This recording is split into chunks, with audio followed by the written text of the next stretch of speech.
తిరుపతి జిల్లాలో సైబర్ నేరాలు అరికట్టడంపై SP Subbarayudu poster ఆవిష్కరించారు. చంద్రగిరిలో ఏటీఎం దొంగతనానికి పాల్పడిన 3 నిందితులను ఎస్పీ సుబ్బరాయుడు అరెస్ట్ చేశారు. ఏటీఎంలో 39,53,000 రూపాయలు దొంగిలించారు.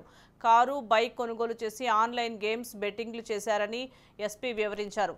నిందితుల నుంచి 8 లక్షల రూపాయలను స్వాధీనం చేసుకుని కేసు నమోదు చేసినట్లు ఎస్పీ సుబ్బరాయుడు తెలిపారు.